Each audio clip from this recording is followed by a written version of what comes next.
Kita ke informasi pertama, pemirsa. Mobil yang ditumpangi anggota polisi menabrak bangunan hingga terbang ke atas gazebo di Bandar Lampung.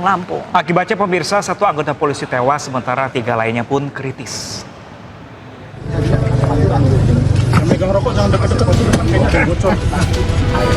Sebuah mobil yang ditumpangi anggota polisi ringsek parah dan tersangkut di atas gazebo di Jalan ZA Pagar Alam, Bandar Lampung. Warga dan pengguna jalan mengevakuasi para korban. Kecelakaan berawal saat minibus melaju kencang dan hilang kendali, menghantam tembok, menyerempet gardu listrik, dan berhenti setelah menghantam sebuah gazebo cucian mobil. Akibat kecelakaan, satu anggota polisi tewas di lokasi kejadian, sementara 3 lainnya kritis. Polisi yang datang ke lokasi melakukan olah TKP dan memeriksa sejumlah saksi. Berapa orang penumpangnya, Bang? Total sopir 1, penumpang 3, jadi total 4 yang ada di sini. Kalau untuk dugaan kecelakaan sendiri, Bang, loss control atau human error, Bang? Ya, ini masih kita dalami, masih kita laksanakan pendalaman karena kejadiannya baru tadi subuh, jadi masih kita dalami. Polisi masih menyelidiki penyebab pasti kecelakaan yang menimpa koleganya. Dari Bandar Lampung, Andres Avandi, Anyus melaporkan.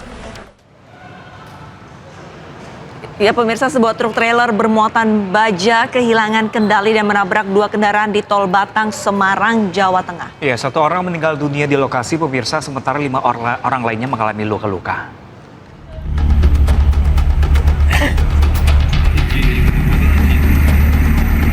Sebuah truk trailer bermuatan baja menabrak minibus dan sedan di ruas jalur tol kilometer 354+200 arah Batang menuju Semarang di Desa Karanggeneng, Kecamatan Kandeman, Kabupaten Batang, Jawa Tengah, Minggu siang. Kerasnya hantaman membuat sedan dan minibus ringsek parah.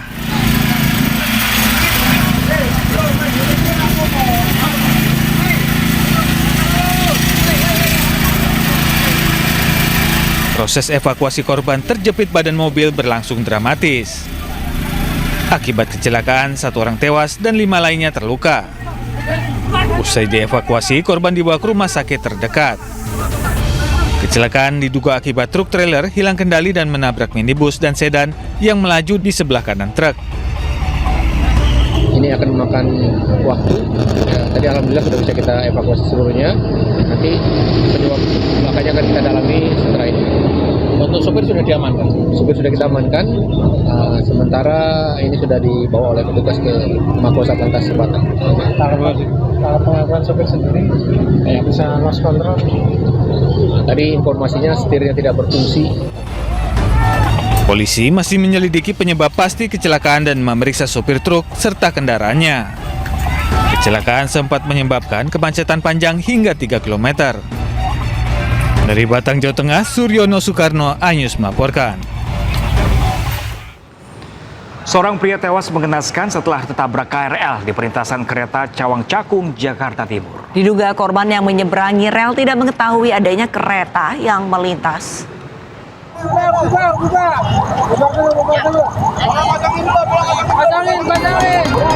Seorang pria tewas tertabrak komuter lain di perlintasan kereta api di kawasan Cakung, Jakarta Timur. Polisi yang datang ke lokasi langsung melakukan olah TKP. Menurut kesaksian warga, korban yang menyeberangi rel diduga tidak mengetahui adanya komuter lain yang melintas dari arah Bekasi menuju Jatinegara. Usai dievakuasi, korban dibawa ke rumah sakit Polri untuk diautopsi. Dari Jakarta, Rizky Falupi, Anyus melaporkan. Seorang wanita meninggal dunia usai melahirkan di kapal KMP Lome yang berlayar dari Pelabuhan Buton, Riau menuju Batam. Ya, korban meninggal dunia di rumah sakit sementara sang buah hati pun selamat.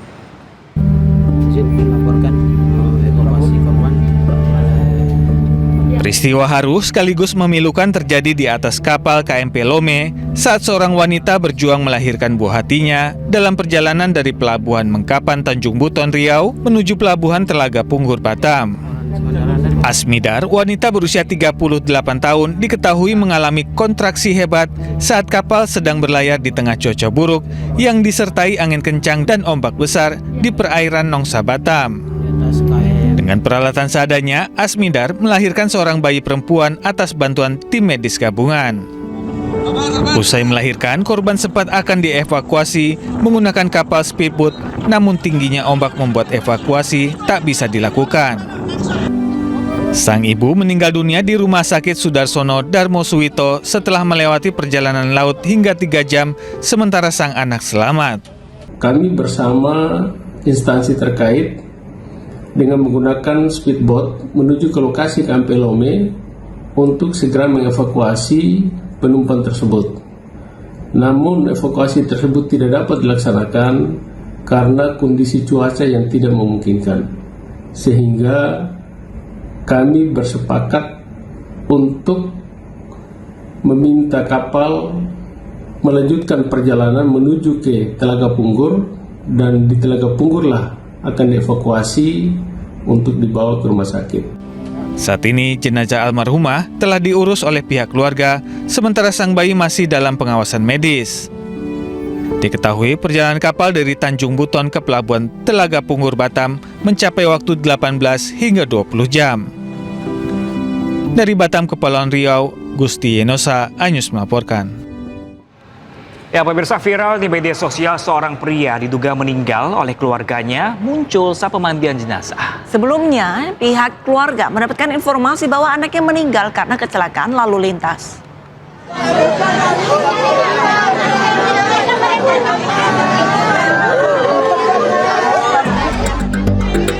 Seorang pria bingung dikarenakan rumahnya ramai dengan orang dan keluarganya menangis histeris. Ternyata terdapat kesalahpahaman bahwa pihak keluarga mendapatkan informasi anaknya meninggal karena laka lantas. Sang anak muncul saat keluarga melakukan prosesi pemandian jenazah. Kejadian ini terjadi di Kecamatan Bangsalsari, Jember, Jawa Timur dan viral di media sosial. Kemarin ada miss antara keluarga dengan pihak rumah sakit karena memang keduanya tidak membawa identitas waktu kejadian, sehingga salah mengambil jenazah.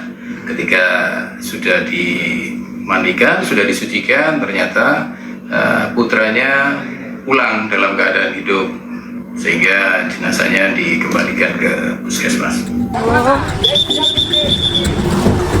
Sebelumnya, kecelakaan terjadi di Jalan Raya Gambirono, Bangsalsari, Jember, di mana truk menabrak sepeda motor sehingga 2 orang tewas. Kedua korban tewas tidak membawa tanda pengenal sehingga sulit diidentifikasi.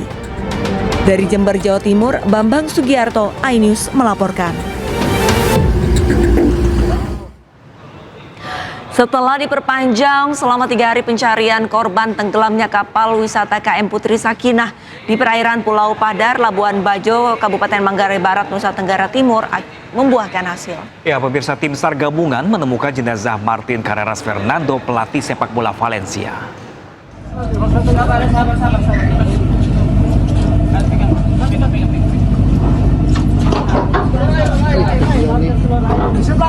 Operasi pencarian korban tenggelamnya kapal wisata KM Putri Sakinah membuahkan hasil. Pada hari ke-10, tim SAR gabungan menemukan 1 jenazah yang diduga Martin Carreras Fernando, warga negara asing asal Spanyol sekaligus pelatih klub sepak bola Valencia Femenino B. Jenazah ditemukan mengapung di perairan Taman Nasional Komodo, tepatnya di antara Pulau Serai dan Pulau Rinca. Jenazah kemudian dievakuasi ke Pelabuhan Marina Labuan Bajo dan selanjutnya dibawa ke RSUD Komodo untuk menjalani proses identifikasi lebih lanjut. Sebelumnya, tim SAR gabungan telah memperpanjang operasi SAR selama 3 hari setelah tahap pencarian awal 7 hari belum membuahkan hasil maksimal. Ada mengambang di perairan di perairan Rica, kurang lebih sekitar 1 nautical mile. Tepatnya di koordinat 8 derajat 36 menit 32.58 detik sera, 119 derajat 36 menit 32.22 is dengan jarak dari lokasi kejadian kurang lebih sekitar 1,13 nautical mile. Tim satu body bag diketemukan dalam kondisi meninggal oleh kapal KPJ 2007. KM Putri Sakinah tenggelam pada Jumat 26 Desember 2025 saat berlayar dari Pulau Kambing menuju Pulau Komodo, tepatnya di perairan Selat Padar. Kapal tersebut bermuatan 11 orang, 7 diantaranya selamat. Dari Labuan Bajo, Nusa Tenggara Timur, tim liputan Anyus melaporkan.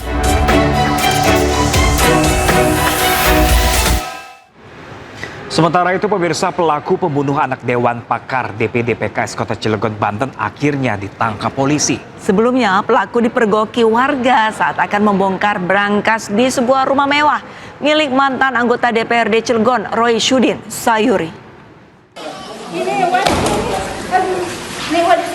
Ini dari atas kan? Dan satu dari atas. Ini bisa dari atas.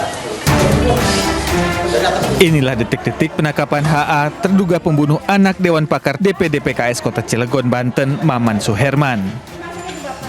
HA ditangkap polisi dan warga saat kepergok mencuri di sebuah rumah mewah milik mantan anggota DPRD Cilegon, Roy Sudin Sayuri.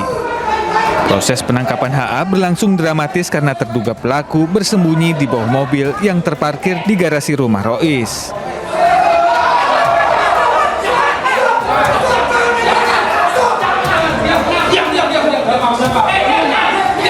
Setelah ditangkap polisi, pelaku pembunuhan ini nyaris babak belur dihajar massa.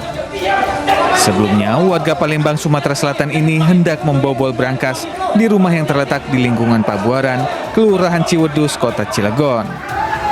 Setelah diperiksa petugas, pelaku mengaku telah membunuh Muhammad Axel Harman Miller, anak Dewan Pakar DPD PKS Kota Cilegon, yang ditemukan tewas berlumuran darah di rumah mewahnya pada 16 Desember 2025 lalu.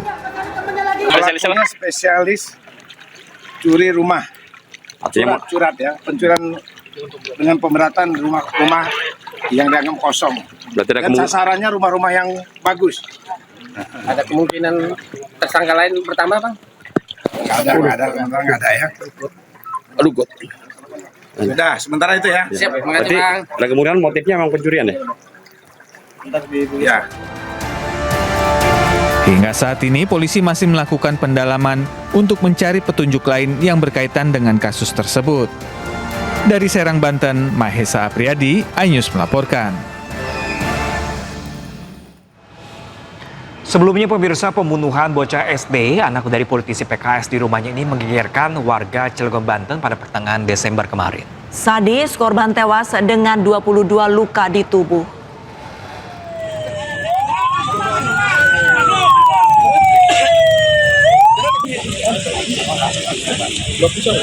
Isak tangis keluarga mengiringi saat jenazah Muhammad Axel Putra, anak Dewan Pakar PKS Maman Suherman, dimakamkan di TPU Makam Balung, Cilegon. Kakak korban terus-menerus menangis saat jenazah dimasukkan ke liang lahat. Sementara sang ibu yang terkulai lemah terpaksa dipapa saat pemakaman. Garis polisi hingga saat ini masih memagari rumah duka di perumahan Bukit Baja Sejahtera 3, Kota Cilegon, Banten. Sejumlah kerabat berdatangan melayat ke rumah duka. Pembunuhan korban yang terjadi Selasa siang begitu mengejutkan. Nah, dari cerita bapaknya, beliau mengatakan bahwa sekitar jam 1-an lewat, beliau ini ditelepon oleh anaknya yang di rumah bahwa adiknya berdarah. Akhirnya Pak Maman ini pulang, sampai di rumah benar adiknya berdarah, makanya langsung dibawa ke rumah sakit Sejahtera. Nah, dari situ ternyata meninggalnya apakah di Jalano atau di rumah sakit itu dokter ya yang tahu ya. Wakil Bupati Serang yang juga Ketua DPW PKS Provinsi Banten, Muhammad Najib Hamas, berharap polisi mengusut tuntas kasus pembunuhan ini dan menangkap pelakunya. Kita menyerahkan ke pihak kepolisian supaya tidak ada intervensi apapun. Tapi kita doakan semoga semuanya lancar dan pelakunya ditemukan dan diberi hukuman sesuai dengan ketentuan. Muhammad Axel Putra, bocah berusia 9 tahun ini ditemukan tewas dengan 22 luka di tubuh. Tewasnya korban diketahui oleh sang kakak yang mendengar teriakannya. Saat kejadian, korban di rumah hanya berdua bersama kakaknya. Dari Cilegon, Banten, Iskandar Nasution, iNews melaporkan. Ibu dan 2 anaknya tewas diduga keracunan di sebuah rumah di kawasan Warakas, Tanjung Priuk, Jakarta Utara. Ya, pemirsa, isak tangis keluarga mengiringi pemakaman jenazah korban di TPU Rorotan.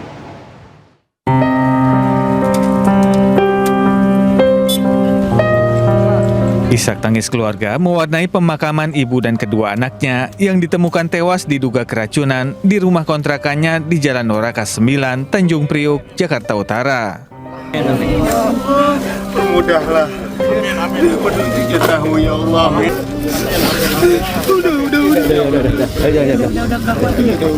Ketika jenazah satu keluarga ini dimakamkan di tempat pemakaman umum Rorotan, Jakarta Utara. Para korban dikenal orang yang baik dan banyak saudara yang mengiringi pemakaman korban. Ditanya masih simpang siur ya Pak, jadi kita belum jelas apa sih karena kematiannya itu karena apa gitu kan. Banyak versi ini itu gitu, jadi masih simpang siur Mas. Makanya ini masih hasil otopsi masih nunggu 5 hari.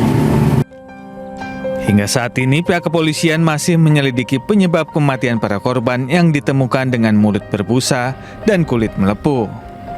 Dari Jakarta, Sofyan Firdaus, iNews melaporkan.